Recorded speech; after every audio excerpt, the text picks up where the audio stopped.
বিদেশে থাকা একটা ছেলে দেশে ফিরেছিল শুধু বিয়ে করার জন্য। পরিবারের পছন্দ করা মেয়েদের মধ্যে থেকে শেষ পর্যন্ত তার পছন্দ হয় এমন এক মেয়েকে, যার সঙ্গে প্রথম দেখাতেই তার জীবনের সবচেয়ে সুন্দর স্বপ্ন তৈরি হয়। কিন্তু বিয়ের আগের দিন সেই মেয়েটা মাত্র কয়েক মিনিটের জন্য বাইরে বের হয়েছিল ফুল কিনতে, আর সেই একটা দুর্ঘটনায় মেয়ের পুরো জীবনটা বদলে দেয়। শেষ পর্যন্ত কি হয়েছিল মেঘ আর ঋতুর ভালোবাসায়, আর এমন বাংলা নাটকের গল্প সহজভাবে জানতে এখনই নাটক এক্সপ্লেইন বিডিতে সাবস্ক্রাইব করে পাশে থাকুন। চলুন শুরু থেকে জেনে নেওয়া যাক মেঘ বৃষ্টি নাটকের পুরো গল্প। গল্পের শুরুতেই মেঘ বিদেশে থাকে। তার মা চাইছিলেন ছেলে একবার দেশে ফিরে বিয়ে করুক, তাই একের পর এক মেয়ের ছবি ও বিস্তারিত তথ্য মেঘের সামনে দেওয়া হয়। শেষ পর্যন্ত অনেকগুলো প্রস্তাবের মধ্য থেকে মেঘের নজর আটকে যায় ঋতুর ছবিতে। ঋতুর সঙ্গে দেখা করার সিদ্ধান্ত নিয়ে মেঘ দেশে ফিরে আসে।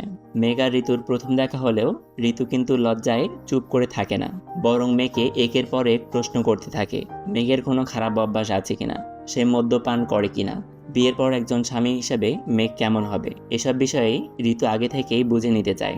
ঋতুর এই সরাসরি কথা বলার অভ্যাস মেঘের কাছে ভালো লাগে। ধীরে ধীরে দুজনের মধ্যে ভালো লাগা তৈরি হয়। এরপর মেঘ ঋতুর বন্ধু এবং পরিবারের মানুষদের সঙ্গে সময় কাটাতে থাকে। এক পর্যায়ে সে যায় ঋতুর দাদির বাড়িতে। সেখানে গিয়ে মেঘ শুধু ঋতুকেই নয়, তার পুরো পরিবারটাকেই খুব কাছ থেকে জানতে চায়। পরিবারের সবাই মেঘকে আপন করে নেয়, বিশেষ করে ঋতুর দাদি মেঘকে খুব পছন্দ করেন। মেঘও এই পরিবারের ভালোবাসা পেয়ে বুঝতে পারে ঋতুর সঙ্গে তার সম্পর্কটা শুধু বিয়ের প্রস্তাবের মধ্যে সীমাবদ্ধ নেই। এদিকে ঋতুর মনেও মেঘকে নিয়ে ভালোবাসা তৈরি হয়ে যায়। তবে বিয়েতে রাজি হওয়ার আগে ঋতু মেঘের জন্য দুইটি শর্ত রাখে।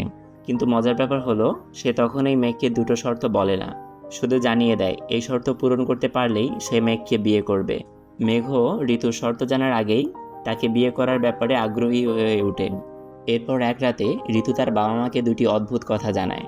সে তার নাম ঋতু থেকে বৃষ্টি করতে চায়।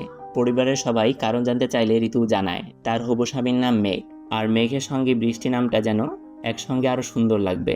এ থেকেই বোঝা যায় মেঘ তখন ঋতুর কাছে কতটা বিশেষ হয়ে উঠেছেন। এরপর মেঘ তাকে পরের দিন নীল শাড়ি পরে আসতে বলে। সবকিছু দেখে মনে হচ্ছিল তাদের বিয়ের গল্পটা এবার সম্পূর্ণভাবেই পূর্ণতা পেতে যাচ্ছে। কিন্তু পরের দিনেই ঘটে যায় ভয়াবহ দুর্ঘটনা। পরের দিন ঋতু মেঘের সঙ্গে দেখা করতে বের হয়। মেঘ রেস্টুরেন্টে বসে তার জন্য অপেক্ষা করতে থাকে, কিন্তু অনেক সময় পার হয়ে গেলেও ঋতু আসে না। অন্যদিকে ফুল কিনতে যাওয়ার সময় ঋতু ভয়াবহ এক গাড়ি দুর্ঘটনার শিকার হয়। তার মাথায় গুরুতর আঘাত লাগে। মেঘ তখনও জানে না কি হয়েছে, সে শুধু অপেক্ষা করতে থাকে কেন ঋতু এখনও আসছে না। অবশেষে ঋতুর পরিবারের কাছ থেকে খবর আসে ঋতু গুরুতর আহত হয়েছে। মেঘ ছুটে যায় তার কাছে, কিন্তু ডাক্তারদের চেষ্টার পরেও ঋতুকে বাঁচানো যায় না। যে মেয়েটার সঙ্গে মেঘ নতুন একটা জীবন শুরু করার স্বপ্ন দেখেছিল, সে মেয়েটাই তার চোখের সামনে জীবন থেকে হারিয়ে যায়। আর তখন মেঘ জানতে পারে ঋতুর সেই দুই শর্তের কথা। প্রথম শর্ত ছিল তাদের 5টি সন্তান হবে, আর দ্বিতীয় শর্ত ছিল মেঘ প্রতিদিন তার মাথায় একটি করে চুমু দেবে। মেঘ তখন বুঝতে পারে বৃষ্টির এই ছোট ছোট ইচ্ছাগুলো পূরণ করার সুযোগ তার আর কোনোদিনই হবে না। ঋতুকে হারানোর পর মেঘের কাছে বিদেশে ফিরে যাওয়ার আর কোনো অর্থ থাকে না। একসময় যে বিদেশ ছিল তার জীবনের সবচেয়ে বড় লক্ষ্য, বৃষ্টিকে হারানোর পর সেই বিদেশকেই সে ছেড়ে দেয়। মেঘ আর বিদেশে যায় না, বরং ঋতুর দাদির বাড়ির সঙ্গেই থেকে যায়, কারণ ঋতুর পরিবার এখন তার কাছেও নিজের পরিবার। অবশেষে মেঘ বৃষ্টির কবরের কাছে গিয়ে তার দেওয়া সেই দুই শর্তের কথা মনে করে।